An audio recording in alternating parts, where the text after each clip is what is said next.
The Hills Radio, your music, your lifestyle. The Healers, hi, welcome back. This is me again, Indah Firdaus. Dan seperti yang udah gue woro-woro di Instagramnya The Hills juga ya, bahwa malam hari ini seperti biasa kalau hari Kamis kan kita ada obrolan seru deh ya, dari jam 7 sampai jam 8 malam dalam Health and Lifestyle Highlights. But you know what? Special edition malam hari ini The Healers, karena nanti obrolan kita malam hari ini bisa lo simak juga selain dari streaming radionya malam hari ini juga di The Hills TV ya.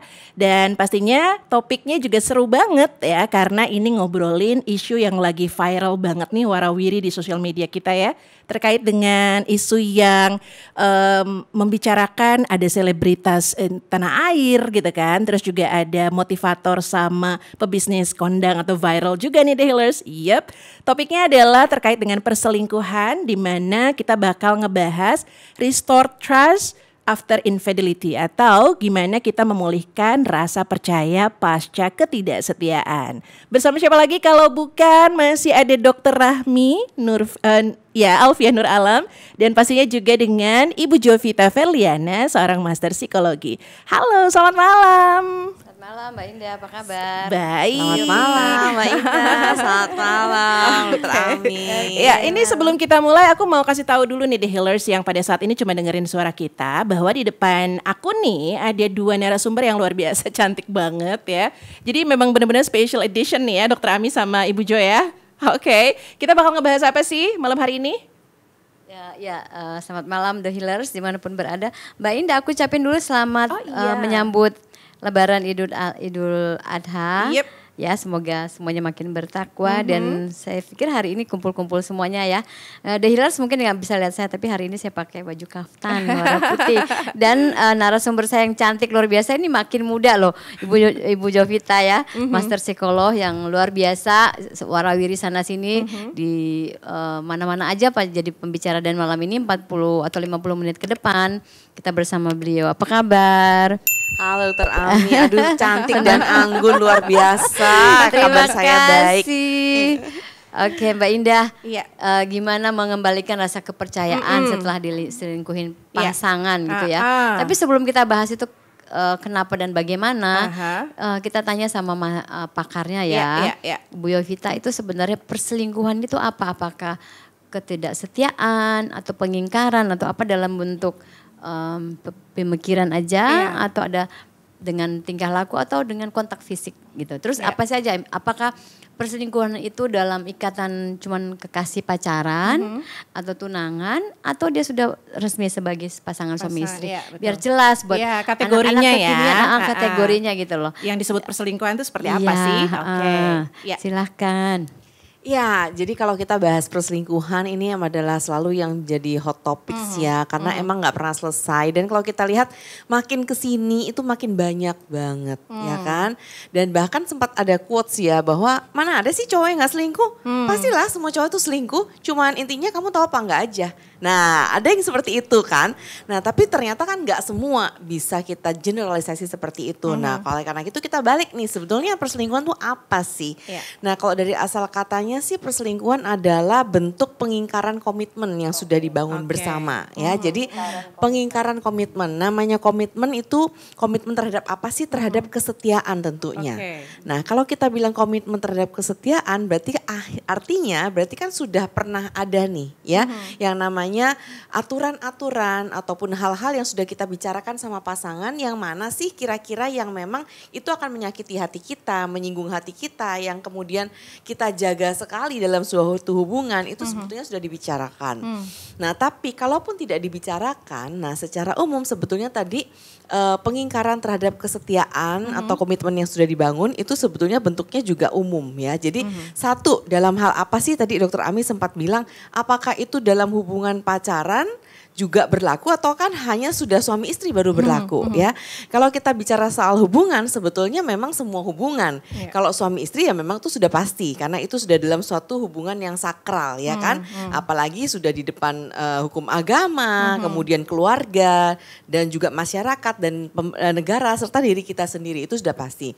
Tapi tidak hanya di dalam hubungan pernikahan tentunya. Jadi contohnya hubungan tunangan misalnya atau kemudian dalam hubungan pacaran itu sebetulnya sudah harus ada komitmen kalau memang pacarannya itu memang sudah serius ya.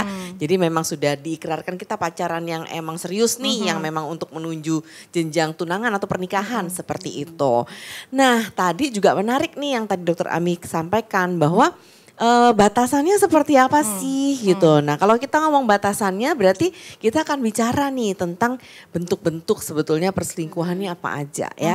Pertama ini adalah bentuknya adalah seksual. Seksual artinya berarti perselingkuhan ini melibatkan aktivitas seksual. Kontak Jadi, fisik ya? kontak fisik, bertemu dan ada hubungan seksual di dalamnya. Kalau WA aja tapi ngomongnya yang nggak ke arah seksual. Dan karena itu juga termasuk. Termasuk Benar selingkuh. sekali. Karena itu juga ada unsur seksual. Dia foto, kirimin hal-hal yang memang sifatnya porn gitu ya.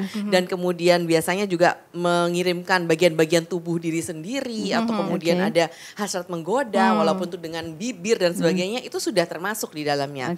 Pertama seksual. Jadi seksual itu bisa ada physical touch, bisa non physical touch ya. Betul sekali, benar. Intinya itu ada unsur seksualitas di dalamnya.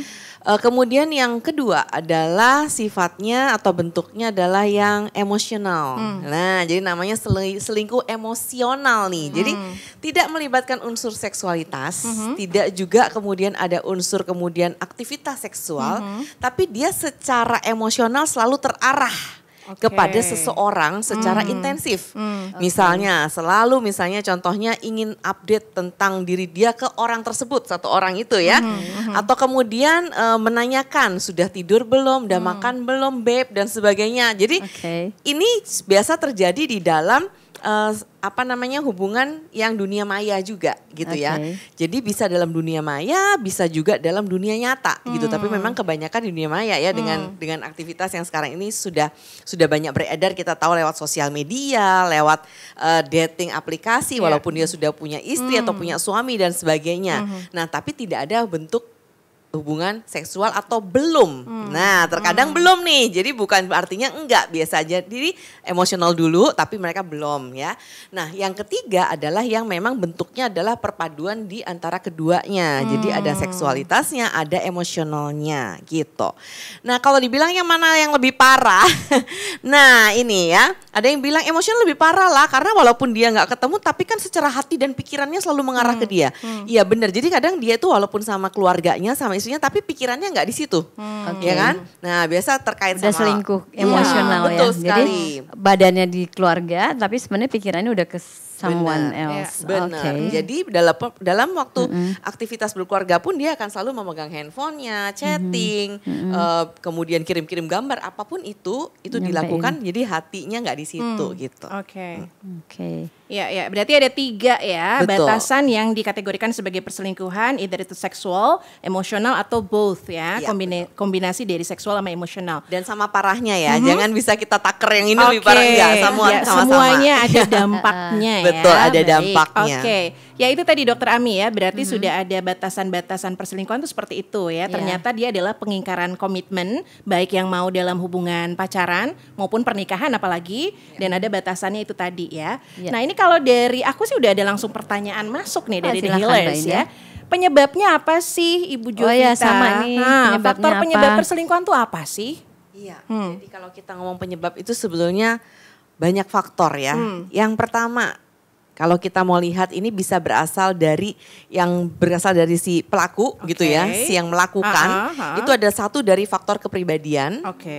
Nah, kepribadian yang seperti apa kalau kita mau ngomong kepribadian? Bisa jadi narsisistik. Ya, kalau narsisistik ini kita tinjau dari kepribadian dulu nih ya, karena penyebab ini akan berbagai macam dan beda-beda setiap orang. Kalau dari faktor kepribadian bisa jadi satu narsisistik. Apa sih narsisistik? Secara singkat, narsisistik adalah bagaimana dia itu kayak mendewakan dirinya. Dia itu senang sama dirinya, suka dihormati, suka kemudian dipuja-puji, kemudian suka bahwa dia diperhatikan sama orang lain, dirinya selalu benar dan sebagainya. Nah, jadi orang-orang dengan tipe kepribadian seperti ini, dia punya kapasitas lebih untuk memang melakukan perselingkuhan. Karena dia ingin diadore, ya kan, sama beberapa ataupun seorang pasangan yang memang di luar pasangan sahnya gitu. Dan dia akan merasa bahwa ya tadi itu semakin banyak yang adore dia, semakin banyak yang punya atensi sama dia akan merasa semakin dirinya itu punya keagungan gitu ya. Nah itu narsisistik. Nah yang kedua kalau dari kepribadian bisa juga kita lihat kepribadian manipulatif gitu ya. Misalnya contohnya suka berbohong, kemudian justru kesalahan tuh dilemparkan ke pasangan gitu ya. Padahal pasangannya nggak salah tapi disalah-salahin gitu. Oke, jadi sekali menjawab ini ada yang bertanya apa sih tanda-tandanya? Ini Mbak Rika ini tanda-tandanya ya. Oke. Termasuk ya, jadi kelihatan dari kepribadiannya tadi manipulatif ya. Kayak blaming gitu ya. Benar sekali. Ibu Jo, sorry sebelum dilanjutkan tadi kalau narsistik itu sama kayak egosentris nggak sih sebetulnya? Beda sebetulnya. Kalau ya? egosentris kan hanya sifatnya ego. Tapi kalau ini adalah dia memang punya rasa keagungan terhadap dirinya. Dia punya rasa bahwa people center, kalau centernya ke dia itu dia semakin bangga sama dirinya. Jadi dan dia memerlukan itu untuk mengisi dirinya. Oke. And then the next one is manipulatif ya. Tadi yang seperti blaming terus ke pasangannya ya. Betul. Oke. Ya, dan yang ketiga adalah kepribadian orang yang memang sangat menyukai tantangan.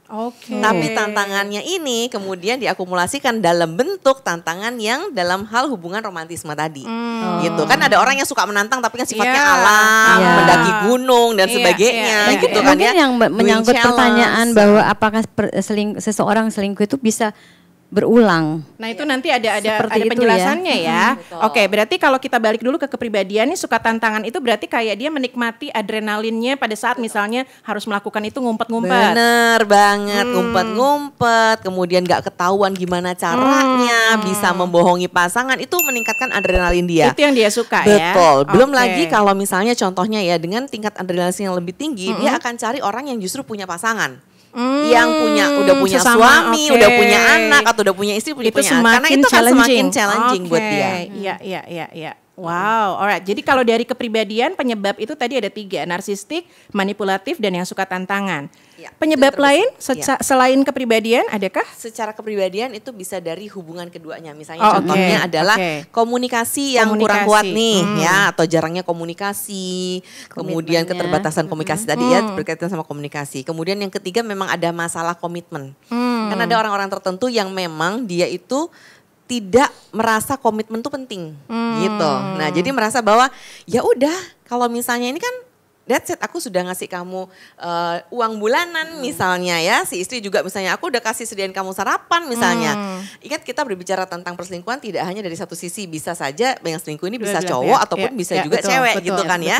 Nah dia merasa bahwa semua tugas dan tanggung jawab aku udah. Jadi untuk komitmen ada orang-orang tertentu yang memang lemah secara komitmen. Jadi merasa bahwa komitmen tuh gak terlalu penting dalam suatu hubungan. Nah ini bisa menjadi penyebab gitu. Perselingkuhan. Kemudian penyebab berikutnya adanya konflik yang tidak selesai ya. Misalnya contohnya kita pasangan nih dok ya kan. Terus ada konflik nih, saya menyimpan kemarahan. Tapi saya tidak menyelesaikan itu dengan dokter. Kemudian orang lain. Iya betul, akhirnya saya cari orang lain. Atau ini curhat akumulatif. Iya curhat benar. Jadi akan membuka pintu atau jendela buat orang lain masuk buat dirinya. Sehingga dia merasa, wih kok orang ini lebih mengerti ya dari istri saya atau suami saya. Orang ini kayak lebih bisa ngasih saya perhatian. Dia gak seperti orang yang di rumah nih. Jadi udah mulai compare ya. Betul, benar sekali. Dan terakhir juga bisa karena kesempatan. Jadi tidak direncanakan, tidak karena faktor kepribadian atau apapun. Tapi karena situasional. Nah ini banyak sekali terjadi nih dok ya. Ini mungkin yang namanya cinta lokasi benar. Biasa emang durasinya gak panjang tapi it happens gitu dan ini yang paling sering terjadi. Iya. Sebetulnya ini yang paling sering terjadi ya. Oke tadi berarti kedengarannya biasa yang KKN atau di lokasi. Syuting. Sorry ya mahasiswa terus yang syuting ya. Syuting seringkali kerja juga ya. Itu banyak banget sama rekan kerja ya. Terus curhat kejawab apa yang jadi permasalahan di rumah gitu ya Bu Yovita. Jadi bisa jadi tadi ada kesempatan juga terus nyambung ternyata memang dia ada konflik juga yang belum selesai ya. Dan konflik ini juga bisa jadi tidak tercurahkan ke pasangan karena ada masalah komunikasi. Bisa jadi begitu ya. Betul. Jadi bisa saling saling melengkapi penyebabnya ini sebetulnya ya. Satu lagi saya tambahkan, ada yang namanya inner child ya. Jadi luka di masa lalu yang belum selesai itu juga bisa kebawa loh. Gitu. Misalnya contohnya pada saat dulu masa kecil ataupun sepanjang hidupnya dia merasa adalah seorang yang selalu diabaikan dan tidak merasa dipentingkan gitu ya. Selalu figur yang ditinggalkan atau dineglect mungkin dengan pihak keluarga dan sebagainya. Nah pada saat dia kemudian harus berkomitmen, dia kan nggak punya contoh. Gimana sih caranya berkomitmen? Ya kan karena dia selama ini dineglect dan kemudian tidak ada yang kemudian dia tidak mendapatkan pengakuan. Nah sehingga pada saat itu dibawa ke hubungan rumah tangga dan kemudian akhirnya dia ada kemudian luka di situ yang belum selesai. Nah ini bisa memicu dan membangkitkan itu. Oke. Oh, jadi luka di masa kecil ya, yang nggak selesai seperti itu ya. Oke. Berarti ini udah cukup banyak nih penyebabnya. Nanti mungkin kita bisa ngupas juga dari penyebabnya ini satu-satu ya, Dokter Ami ya. Ada juga yang menanyakan kalau dari pengalaman Bu Yovita atau ada yang bisa disampaikan bahwa apakah selingkuh itu lebih banyak pada laki-laki apa pada perempuan? Oke, boleh mungkin research ini, atau apa? Boleh dijawab dulu. Kenapa bisa terjadi lebih banyak misalnya perempuannya dan atau laki-lakinya? Oke, satu dulu pertanyaan lagi sebelum kita break ya. Berarti boleh dijawab Ibu Jovita ya? Langsung jawab. Nah ini saya jawab berdasarkan dari penelitian tentunya ya. Dari populasi yang ada, dari penelitian memang kalau kita lihat angkanya memang sekarang ini perempuan atau wanita itu juga meningkat. Tapi tetap secara angka masih lebih banyak pria daripada wanita yang melakukan atau sebagai pelaku perselingkuhan itu. Kesempatannya lebih besar. Lebih besar. Apa karena hormon cinta itu yang ada kan tuh ya, namanya hormon cinta, Mbak tahu nggak ada hormon cinta? Iya. Betul, ada hormon cinta, jadi ada genetika juga ya kan. Dan kalau kenapa sih itu tadi bisa jadi karena satu, secara adrenalin kan kalau misalnya kita lihat cowok dari lebih itu ini ya. Cowok lebih tinggi. Kemudian tadi biasanya kalau dari hasil penelitian juga tadi kan cowok lebih banyak ya daripada perempuan, walaupun perempuan juga angkanya sekarang semakin meningkat. Kemudian yang kedua terjadinya biasa di umur sekitar paling banyak nih 40 sampai 50-an. 40 ya, sampai 50 kita usia mencapai mapan usia itu ya. Mapan, terus benar nggak dengan pubertas kedua tuh? Nah, pubertas kedua itu sebetulnya ya secara biologis sih nggak ada ya. Cuman kalau kita lihat di usia-usia itu kan seseorang secara finansial itu sudah sangat mapan. Kemudian dia juga secara finansial yang mapan, kemudian juga akhirnya dia juga bisa membrandingkan dirinya. Dia butuh dengan orang yang sudah sukses, dia pasti akan butuh banyak pengakuan dari orang-orang sekitarnya. Nah makanya tadi kalau dikaitkan dengan perselingkuhan di mana orang-orang akan merasa adore kan sama orang-orang yang terlihat seperti ini. Terlihat mapan, terlihat good looking, cakep, punya status sosial dan sebagainya. Nah itu akhirnya menambah jumlah di mana ya akhirnya tadi situasional itu terjadi misalnya. Oke. Ya jadi kalau sejauh ini berdasarkan tadi penelitian tetap walaupun ada peningkatan untuk angka wanita yang melakukan tapi pria tetap lebih tinggi ya. Itu karena mungkin ada hubungannya tadi dengan adrenalinnya pria yang memang juga lebih tinggi ya. Oke, Ibu Jovita, Dokter Ami, mungkin nanti kita lanjut lagi untuk pertanyaan berikutnya ya. Dan untuk The Healers semua yang masih ingin ikutan tanya jawab boleh banget di WhatsApp-nya The Healers Radio juga di 0811 829 839 dan lo bisa ikutan juga di live streamingnya The Healers Radio, tapi nanti juga lo bisa lihat langsung juga ya bagaimana cantiknya dua narasumber kita malam hari ini di YouTube The Healers TV.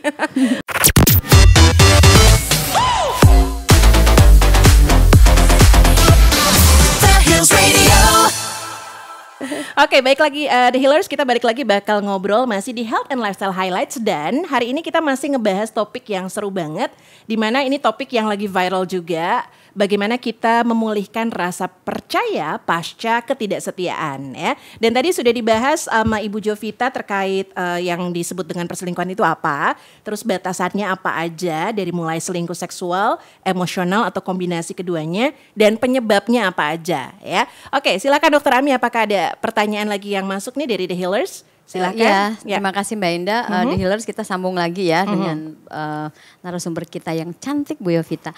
Bu Yovita yang bertanya, apakah benar-benar ada pengaruh hormon cinta itu atau vasopressin kepada seseorang sehingga dia itu selalu menghayal seseorang yang lain daripada pasangannya. Katanya itu salah satu pencetus bahwa kok dia nggak puas dengan pasangannya untuk bukan seksualitasnya, tetapi dia kepingin seseorang itu menjadi pasangan dia lagi gitu loh. Jadi ada hormon cinta, ternyata ada di dalam diri masing-masing setiap orang. Terus how to control it, gimana? Benar banget dong, kalau yang berkaitan sama hormon cinta itu iya emang ada. Dan memang ada orang yang memang kadarnya lebih tinggi dari orang lainnya. Pituitari di otak depan ya, betul. hormonnya. Benar sekali. Nah, how to control balik lagi sebetulnya berkaitan dengan karakter, komitmen, kemudian kekuatan komunikasi di antara mereka berdua dan bagaimana untuk menyelesaikan masalah atau strategi copingnya. Itu sih sebetulnya yang bisa ngontrol, plus pendekatan agama ya atau rohani. Benar paling. banget itu. Jadi kalau seorang semakin misalnya contohnya dia punya pengalaman kerohanian, dekat sama Tuhan misalnya, itu akan memang lebih bisa mengontrol ya kan apa yang memang dilakukan, dia akan tahu bahwa oh ini salah, ini tuh misalnya contohnya ini tidak tepat untuk saya lakukan, itu tetap ada pengaruhnya. Oke, apa aja tadi Bu Jovita, pendekatan agama, terus apa bagaimana dia coping dengan masalah gitu ya, keterampilan itu ya. Kontrol diri, komitmen, dan komunikasi. Oke, komunikasi. Kalau ada masalah cepat diselesaikan di kamar, jangan keluar dari kamar. Jangan dibawa tidur, katanya benar ya berarti ya. Benar ya gitu ya Dok ya? Ya, kalau ada masalah sebetulnya jangan berlarut-larut, jangan berlarut-larut bahasa kiasan, jangan dibawa tidur karena takutnya akan berlarut-larut dan akhirnya nggak diselesaikan akhirnya. Oke. Nah, dan kekuatan dari bagaimana seseorang itu mempunyai landasan agama tadi kata Bu ya, Jovita, pendekatan agamanya gimana ya. Oke. Nah, kemudian pertanyaan berikutnya ada yang masuk nih, ada 2 nih. Yang pertama adalah kalau kepercayaan dalam pernikahan itu Ibu Jovita, apakah itu betul seperti ketika dia istilahnya kepercayaan ini dilanggar gitu ya, kayak gelas pecah gitu ya, pada saat dia coba disatukan lagi tetap aja retaknya ada. Benar nggak sih kayak gitu? Itu dulu deh, boleh coba gimana nih? Iya betul. Jadi yang namanya luka memang benar itu pasti tetap ada. Nah cuman balik lagi ke karakteristik pribadi. Ada yang lama sekali menyimpan luka itu dan bahkan bisa berat sekali gitu kan sisanya. Tapi ada juga dengan kepribadian tertentu yang kemudian dia bisa dengan lebih mudah untuk memaafkan dan kemudian akhirnya bisa untuk coping dengan cepat gitu. Nah itu ada, walaupun tadi benar pasti akan ada tuh bekasnya ya, entah itu tebal atau tipis ada. Nah tapi kemudian bagaimana setelah itu pemulihannya itu yang penting. Misalnya contohnya dia melihat keseriusan pasangan.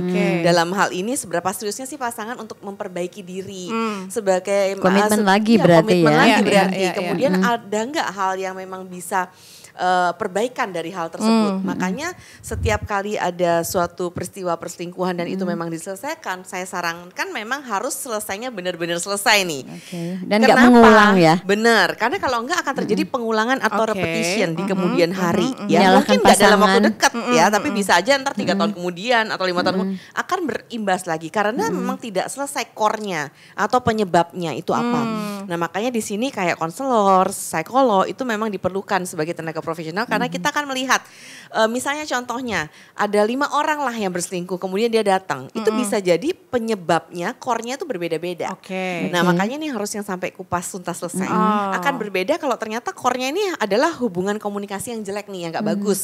Tapi akan berbeda dengan oh ini emang secara genetikanya yang kuat nih, atau kemudian oh ini memang karena misalnya adrenalinnya yang tinggi, atau memang ini karena narsistiknya ternyata. Jadi setiap itu berbeda ya. Betul. Nah sekarang pertanyaan nyambung ya Mbak Indah. Sejauh mana atau seberat mana perselingkuhan satu sama lain dari pasangan itu untuk menjumpai psikolog atau konselor gitu loh. Nah biasanya memang kalau untuk perselingkuhan dan ini pada saat memang sedang ya, maksudnya tahapannya memang sedang terjadi, biasa yang datang itu ke konseling adalah 1 orang aja, ya kan, pasangan si korban. Iya benar. Kayak melapor ke polisi gitu, saya ini korban gitu ya. Betul. Nah dia melaporkan tidak dengan pasangannya karena kan pasangannya sedang dalam masa perselingkuhan itu dan dia nggak mau disalahin dong, nggak mau, saya nggak butuh itulah segala macam gitu-gitu ya. Nah jadi yang pihak yang terluka lah yang datang. Ini kalau perselingkuhan itu sedang terjadi. Tapi ada juga yang memang datang pada saat memang sudah selesai nih perselingkuhannya. Nah itu biasa dua orang, satu pasang. Mereka mau karena memang mau memperbaiki. Betul, supaya di kemudian hari tidak terjadi lagi. Iya. Berarti kalau pada saat udah berdua yang diajakin itu harus udah ada keinginan ya dari dua belah pihak ya. Benar. Untuk mau dibawa kemana nih hubungannya gitu ya. Seperti lagu aja Mbak Indah. Mau dibawa kemana. Kalau yang hobi nyanyi sih langsung emang nyambungnya sama lagu ya. Oke, Ibu Jovita, pertanyaan berikutnya adalah sebetulnya perlu nggak sih memulihkan rasa percaya itu gitu loh? Ya. Sebelum kita nanya dulu gimana caranya, tapi apakah pertanyaan utamanya adalah apakah itu perlu dipulihkan rasa percaya itu? Gimana tuh Ibu Jovita? Sangat perlu. Oke. Sangat perlu itu. Meskipun gini, misalnya meskipun perselingkuhannya itu udah dianggap berat dan si orang tersebut memutuskan untuk tidak mau lagi menjalani ini dengan pasangannya, tapi tetap perlu dipulihkan. Betul. Oke. Setidaknya untuk tadi kasus yang Mbak Indah sebutkan, misalnya pasangannya benar-benar udah nggak mau lagi diperbaiki, bahkan mau cerai ya, dan kemudian memang sudah hal yang sudah final decision lah ya. Kenapa perlu untuk diri kita sendiri, perlu untuk si pihak si penyintas itu sendiri gitu. Jadi memang dalam hal ini ada perbedaan gitu ya. Kalau memang masih mau diteruskan rumah tangganya, mau diperbaiki, kemudian biasanya ya kalau di budaya kita tuh adalah kekuatannya di anak misalnya, ya kan? Ya anak-anak gitu ya. Ya betul. Nah, apapun alasannya tapi ada intensi atau ada keinginan untuk diperbaiki. Nah, maka itu memang untuk memaafkan tadi pertanyaan Mbak Indah atau pemulihan itu perlu untuk memang bisa menjalani hubungan tersebut secara lebih baik lagi ke depannya dan memang akan ada hal yang harus diperbaiki dari hubungan tersebut. Pasti itu, nggak mungkin nggak. Nah, tapi kalau memang ternyata tujuannya adalah perceraian, karena itu emang keputusan adalah di tangan si orang yang bersangkutan ya. Kita nggak bisa bilang kamu jangan cerai, tapi mereka berdua udah final decision mau gimana ya kan.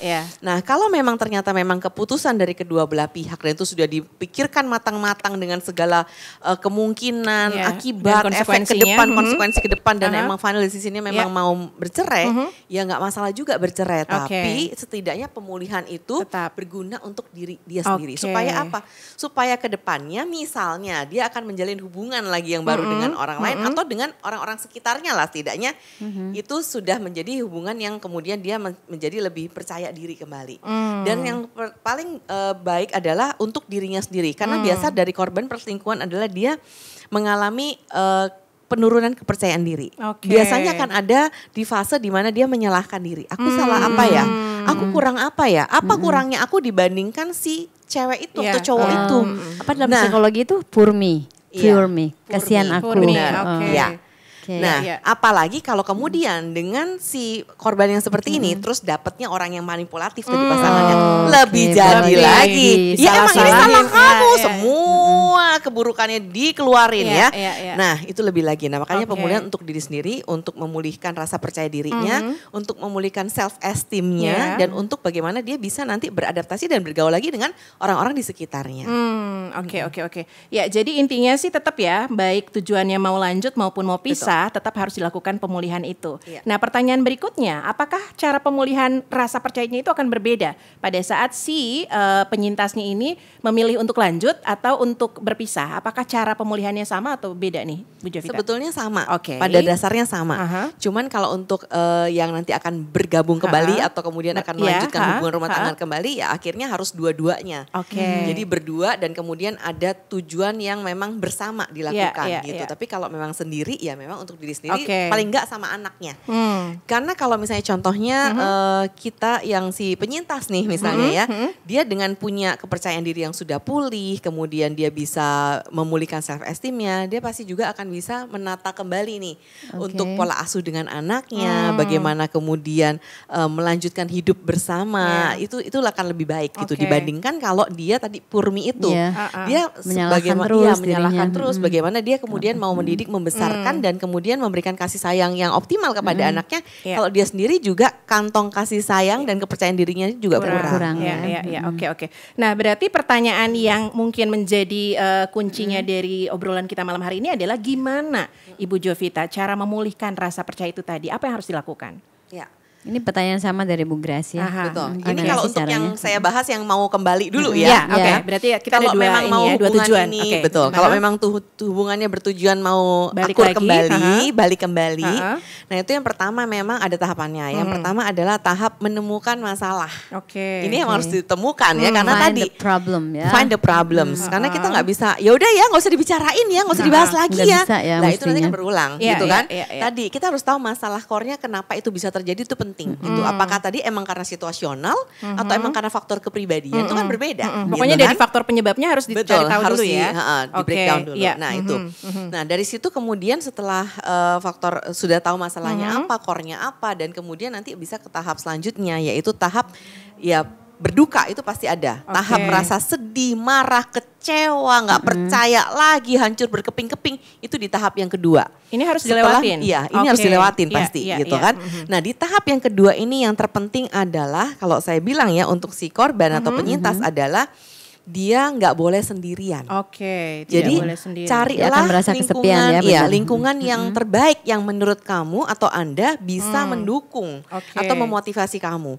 Bisa nggak harus tenaga profesional. Kalau mau ke tenaga profesional tuh baik ya. Bisa juga kalau dari seseorang yang tempat curhat yang dipercaya juga bisa ya. Bisa, sahabat. Bisa teman, sahabat, keluarga yang dirasa bijaksana, yang bisa kemudian menemani, mendengarkan dan kemudian bisa memberikan saran-saran positif buat dia. Ya, harapannya sih ketemu sama orang yang nggak take benefit ya maksudnya. Betul, iya benar. Jangan cari orang yang kemudian kita rasa memang akan ke arah situ ya. Tentunya yang aman lah. Dampak buruknya dari berselingkuh itu berselingkuh.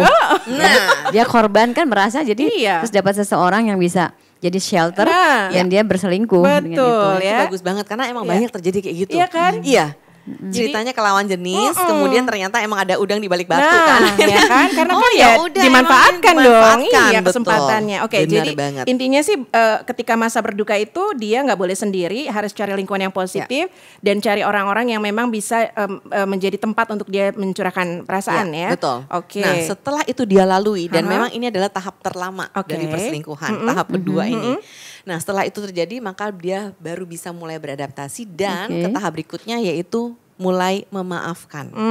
Ya, karena ini kan tujuannya kan mau bersama lagi memaafkan. Entah itu masih berusaha memaafkan atau memang sudah dalam fase memaafkan, itu tahap yang berikutnya tuh yang ketiga tuh ya.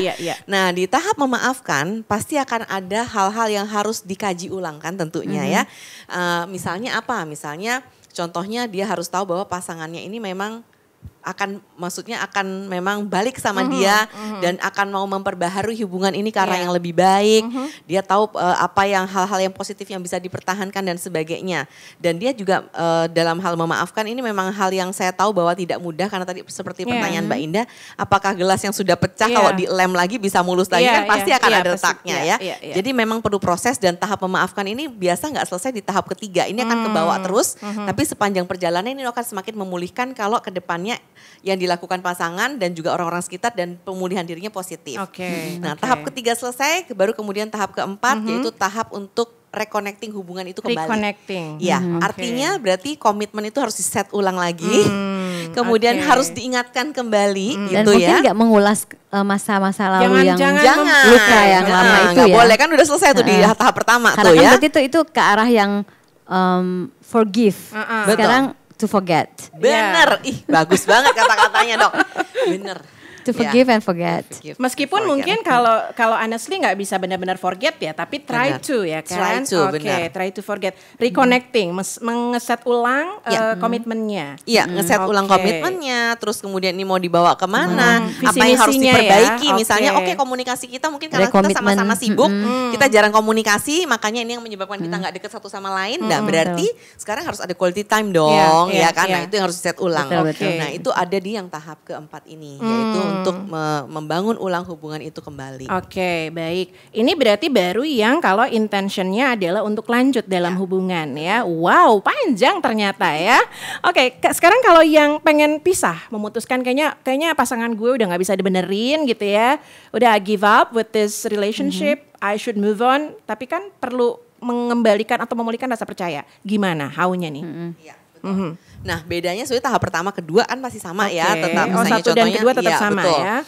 Terutama yang tahap kedua berduka pasti ada ya kan. Dan yang ketiga memaafkan berarti bukan ditujukan untuk pasangan ya, tapi pada diri sendiri dan pada kondisi. Kadang kan ada orang yang menyalahkan diri atau menyalahkan kondisi ya, apalagi misalnya soal finansial dan sebagainya. Nah, itu ada yang nanyain apakah faktor ekonomi itu juga sebagai pencetus. Betul. Bener ya. Dikasih hadiah dari teman lain, merasa loh, ini kok suami saya nggak pernah ngasih seperti ini loh gitu ya. Sehingga dia compare ya. Masalah ekonomi ya Bu Yovita. Iya, oke. Jadi di tahap ketiga bedanya memaafkan bukan pasangan ya. Pasangan ya kan bonus kalau dia bisa memaafkan, tapi lebih ke diri sendiri dan kondisi. Oke, Betul baik. sekali. Nah, yang keempat itu kan yang tadi kan membangun hubungan kembali. Ya bedanya di sini kalaupun memang contohnya membangun kembali itu adalah ke arah yang misalnya kalau dia udah punya anak. Gimana nih kalau setelah perceraian misalnya hak asuhnya ke siapa, kunjungannya seperti apa, dan itu biasa akan langsung ke ranah hukum ya. Itu dengan mantan pasangannya ya yang harus diselesaikan itu, tapi tetap ada reconnecting berarti yang diperlukan nih. Tapi mungkin bukan dengan mantan pasangan juga ya, dengan bagaimana si penyintas ini akan melanjutkan hidupnya ya. Tadi bisa dia mungkin mereview dengan hubungan dengan anaknya atau kalau misalnya dia memutuskan untuk menjalin hubungan lagi gitu ya. Iya, bisa. Dan paling utama adalah move on, dan biasanya nih terjadi kalau misalnya pada ibu-ibu rumah tangga yang tidak bekerja. Jadi secara ekonomi finansial dia kan bergantung nih sama pasangan misalnya kan. Ya nggak selalu kita ngomong dalam hal perempuan, bisa jadi juga sama laki-laki. Jadi intinya yang salah satu pihak itu secara finansial tergantung sama pasangannya atau dependen secara finansial. Nah ini akan menjadi, begitu dia menjadi korban atau penyintas tadi, ini akan berdampak sekali. Ya kan, karena dia merasa berarti nanti sumber penghasilan, kemudian aku harus ke depannya menata hidup, kemudian kebutuhan rumah tangga dari mana dan sebagainya. Banyak kekhawatiran ya. Betul, makanya harus punya kekuatan finansial. Gitu. Dan tadi untuk connecting kembali juga harus ada aktivitas-aktivitas menyenangkan atau hobi-hobi yang dilakukan. Dan biasa kalau dari klien, biasa mereka baru kemudian berpikir, iya ya, aku baru nyadar loh selama ini aku gak punya hobi, selama ini aku gak punya aktivitas, selama ini aku gak punya kayak kegiatan untuk dilakukan, atau bahkan pekerjaan yang gak harus pekerjaan yang contohnya yang setiap hari ke kantor ya, bisa jadi kan pekerjaan itu adalah misalnya kita punya bisnis kecil-kecilan di rumah gitu kan, atau sharing sama teman, itu kan setidaknya sudah ada pemasukan gitu ya. Nah, ya untuk yang bapak-bapak apakah hobinya bersepeda? Betul, itu jadi bisa ini ya sosial. Ini pertanyaannya ada ya Mbak Indah sekalian ya. Tadi kan yang dibahas mengenai perselingkuhan di rumah tangga. Bu Yovita, saya pernah ada tunangan. Terus belum menikah dia selingkuh, apakah harus dimaafkan? Apa sifat itu akan kebawa sebelum saya memutuskan untuk menikah? Jadi perselingkuhan terjadi ya, The Healers ini pertanyaannya, nggak mau sebutin namanya, terjadi di masa pertunangan. Pertunangannya. Berikutnya dari Pak Amin lagi, kalau ini sih sebutin namanya di Kendari. Selamat malam Pak, semoga sehat ya. Ini setia banget nih.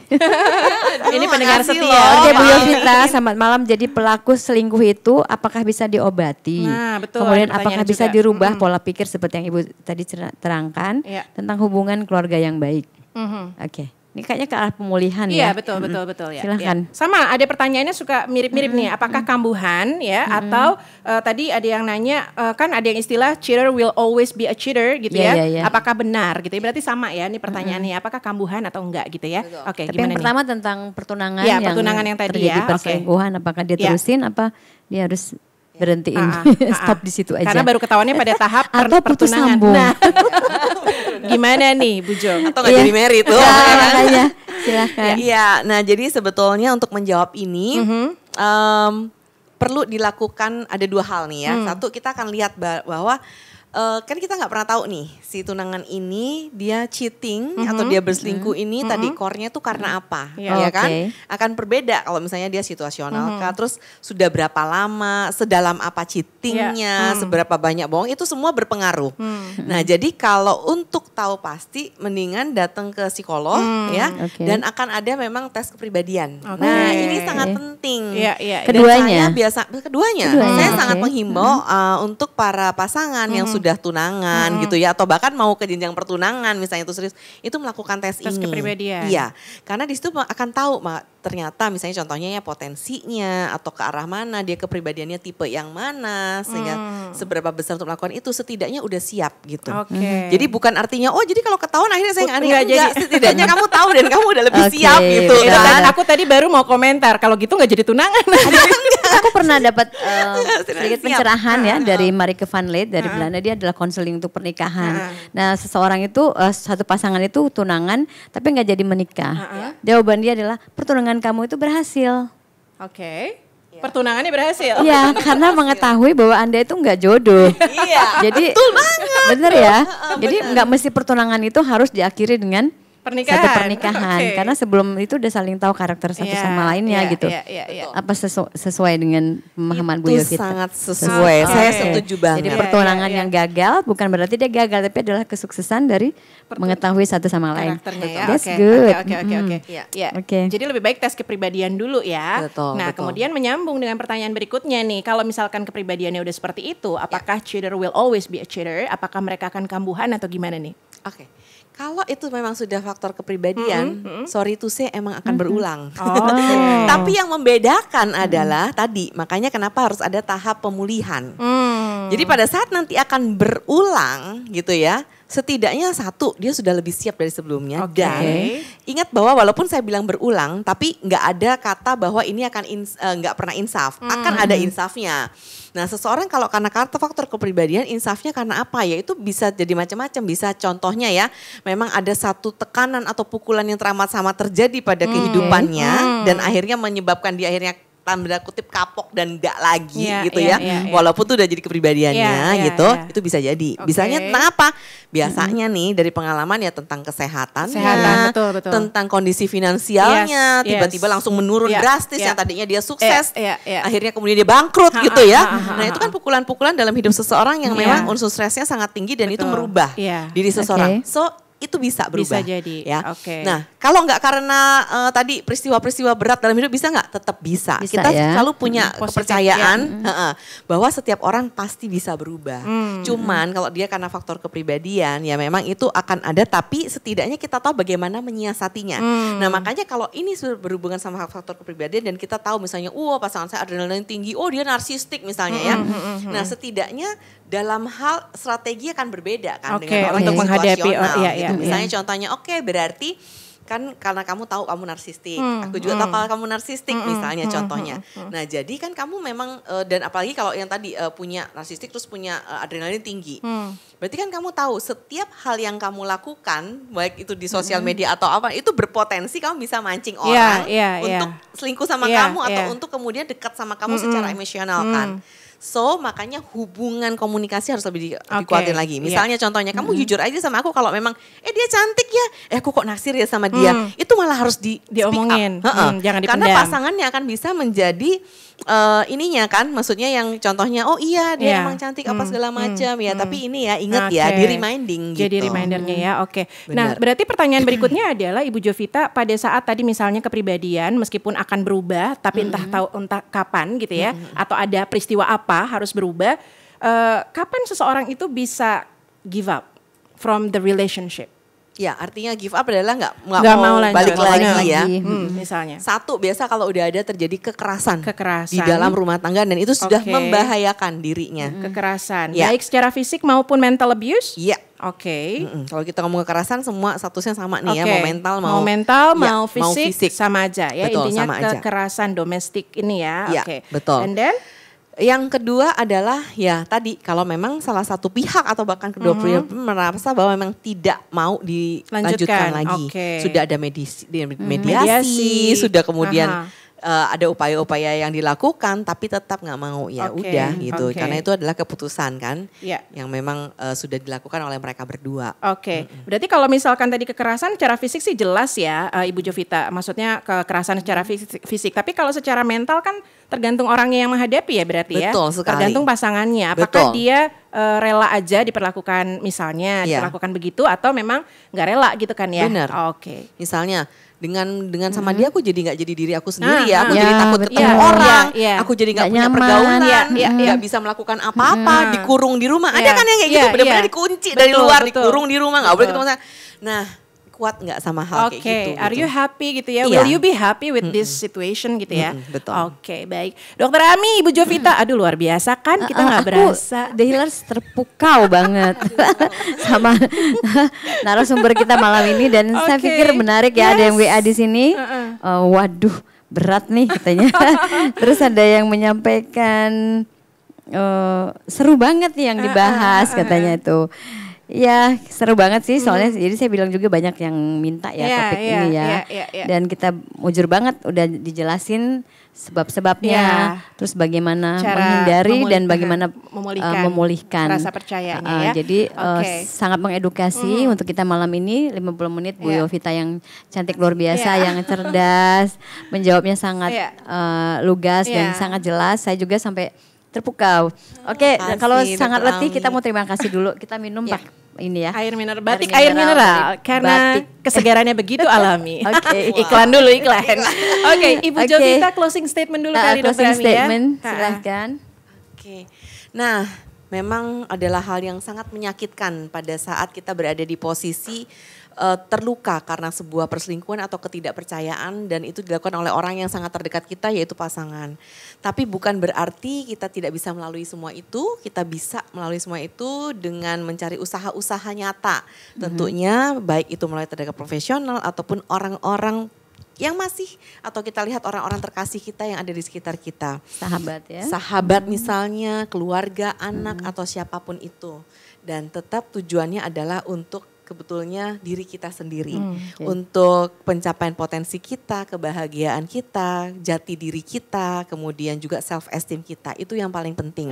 Dan tidak ada kata tidak mungkin tadi walaupun pasangan kita lihat sudah berulang kali melakukan perselingkuhan, tetap ada kok kesempatan bagi dia untuk mengalami perubahan. Ada kok kesempatan bagi dia untuk dia akan kembali menjadi seperti semula yang seperti Anda percaya lagi. Tapi tetap harus melakukan yang namanya tadi ya tahap-tahapan yang dilakukan. Dan kalau memang merasa ada kesulitan bisa menghubungi tenaga profesional tentunya. Jadi kalau ada yang pengen tahu nomor WhatsApp ya atau menghubungi Bu Yovita boleh hubungin ke The Hills Radio ya. Boleh.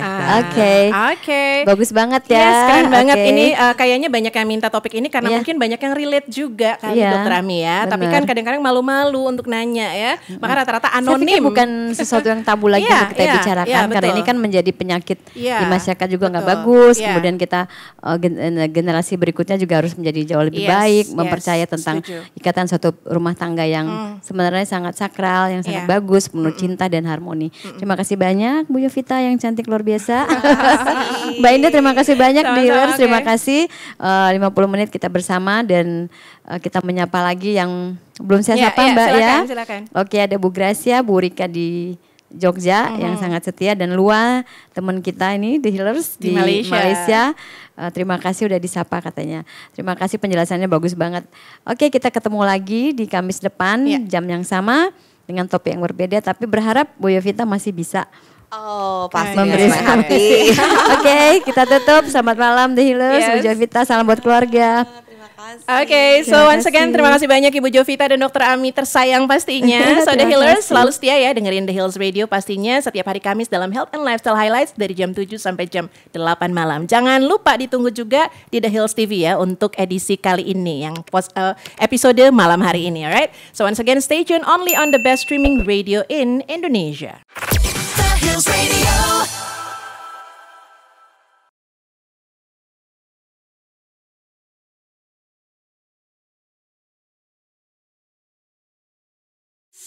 The Hills Radio.